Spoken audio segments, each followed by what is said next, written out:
Hey guys, welcome back to yet another video of Tech Wafer. Hopefully you're having a great day. Adil here, your host, and in this video I'm about to unbox our first ever iPhone on this channel. We have recorded more than 250 videos, but never ever we have unboxed an iPhone on this one.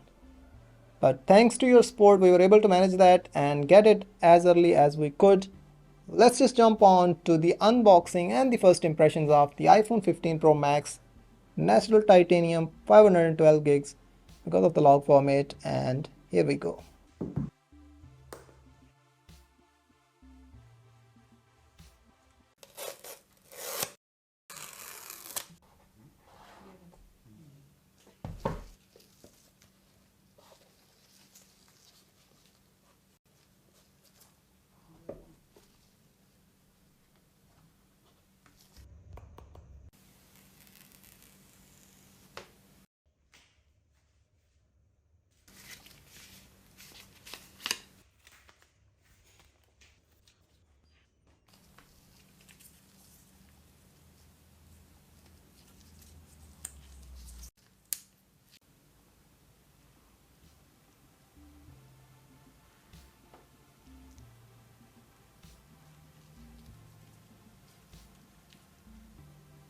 First of all, let's talk about the design, and taking a look at its beauty. The brushed matte finish on the titanium sides feel premium and it is less prone to showing those fingerprints.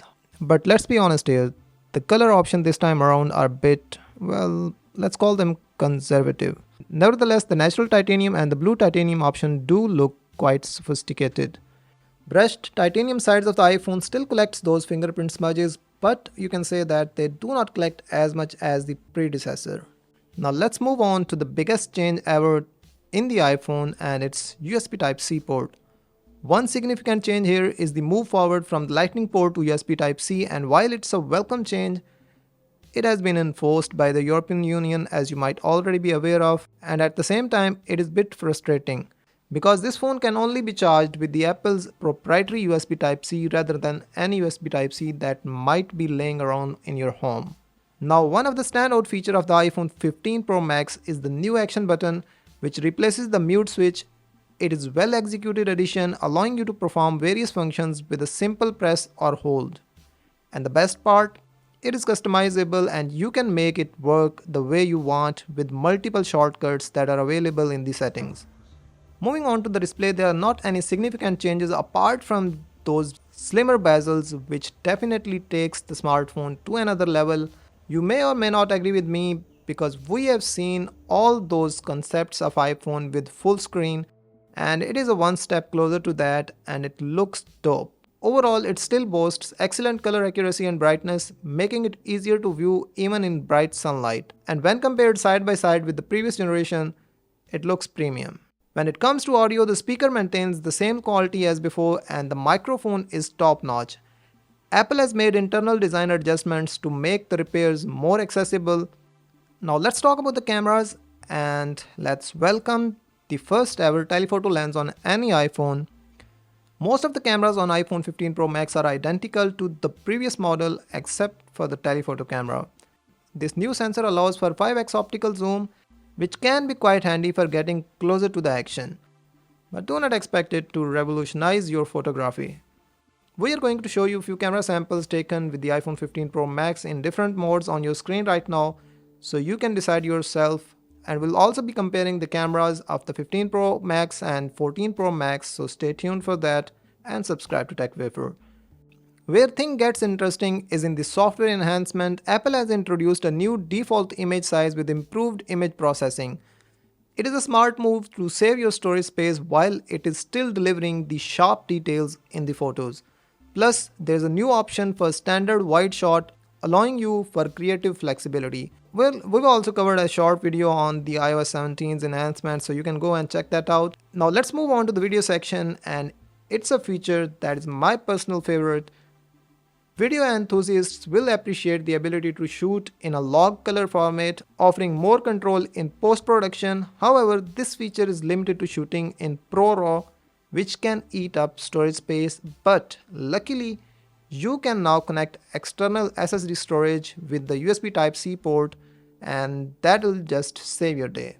We'll dive deeper into the camera section and the video section in another separate video for the camera of the iPhone 15 Pro Max. So stay tuned for that as well.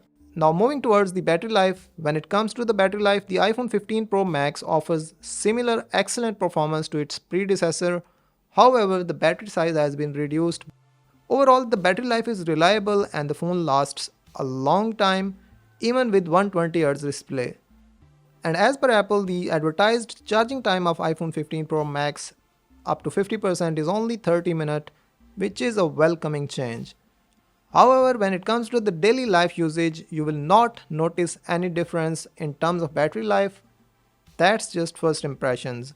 And there's another welcoming change in terms of battery, which is the ability to charge other devices, and that can be a lifesaver in certain situations. Now here's the part that every gamer might be looking for.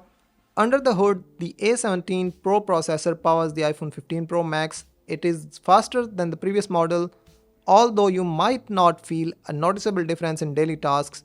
The GPU with the ray tracing hardware acceleration is definitely exciting for gaming and the gamers out there. And on the internet, it's gone viral with the title of the best gaming console out there. Because now you have the ability to sync your controllers of PlayStation with your iPhone and play games right inside your phone without any external device. Keep in mind that the phone can get hot during extended gaming session and it might slow down a bit because there are multiple reports of iPhone 15 Pro Max getting heat up excessively, but hopefully this will be fixed in the next software update. Overall, I loved the look of the smartphone. The reduced weight is not much of a point here, but still it makes sense, and the titanium build is just solid. The titanium color above all is just perfect, and it is my personal favorite among all. Apart from that, the camera improvement and the telephoto lens especially is better deal compared to the others, but is it worth buying and paying extra bucks for that? We'll find out that in our review. So stay tuned for that, and we've also compiled a list of videos that we'll be creating and uploading in coming days. That includes its comparisons, its speed test, battery drain test, and a lot of other videos. So stay tuned and subscribe to TechWafer if you have not already. And with that being said, I'll catch you in the next one. Till then, peace out.